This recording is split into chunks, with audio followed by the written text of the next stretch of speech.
Bonjour tout le monde. Première capsule vidéo. Aujourd'hui, je vais vous parler de la résilience. Dans le fond, la résilience, c'est quoi? C'est la capacité que l'être humain a de rebondir, donc face à une épreuve, face à un événement. C'est sûr que la capacité comme telle, ça varie d'une personne à l'autre, ça varie en fonction de notre histoire de vie, de notre personnalité, de notre vécu. Donc, chacun a un degré différent de résilience. Ça dépend aussi de l'entourage.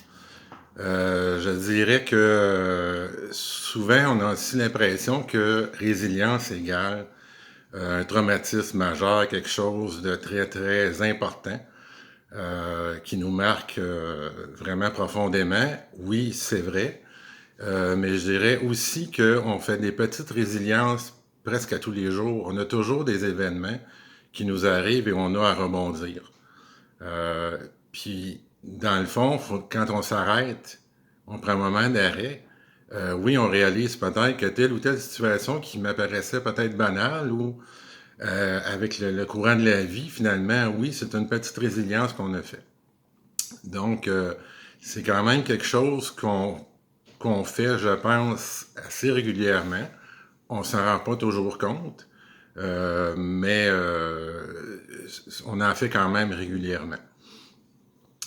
Quand je parlais d'arrêt, ben c'est ça, c'est vraiment s'arrêter pour dire est-ce que j'ai fait des événements qui demandaient de la résilience? Parce que je pense qu'en même temps, ça fait en sorte que la résilience, c'est pas si difficile que ça à faire dans une certaine mesure. C'est quelque chose des fois qu'on fait même sans s'en rendre compte. Donc, si on ne prend pas un temps d'arrêt, on a l'impression que la résilience, ça prend des événements traumatisants pour faire la résilience. Alors que je pense que dans la vie, on en fait régulièrement.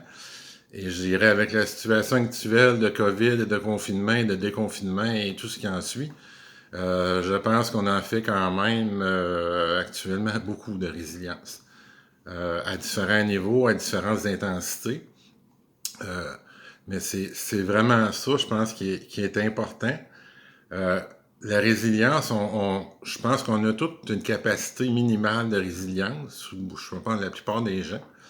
Euh, mais c'est ça, pour la tester, des fois, ça prend peut-être l'événement qui va nous marquer pour vraiment tester notre capacité de résilience. Mais comme je disais tantôt, on en fait quand même à plusieurs reprises dans une journée, dans une semaine, dans un mois, dans une année. Aussi, c'est quelque chose qui s'apprend, c'est quelque chose qui se travaille, c'est quelque chose qui peut s'améliorer aussi. Au fur et à mesure, je pense, de notre expérience de vie, on avance, on s'améliore, on grandit. Et parfois aussi, ça prend quelqu'un d'externe, quelqu'un d'extérieur pour nous éclairer sur nos capacités de résilience, parce que des fois, on ne s'en rend pas compte, on ne les voit pas.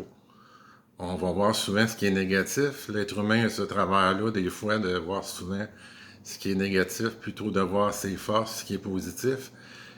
Donc, des fois, un petit coup de main d'une personne ressource, ça peut aider à nous faire voir nos forces. Sur ce, je terminerai là-dessus. Je vous dirais que la prochaine capsule, ça va être sur l'importance de prendre soin de soi. Donc, d'ici là, je vous souhaite quand même trouver des petits moments de bonheur et prendre soin de vous. Merci.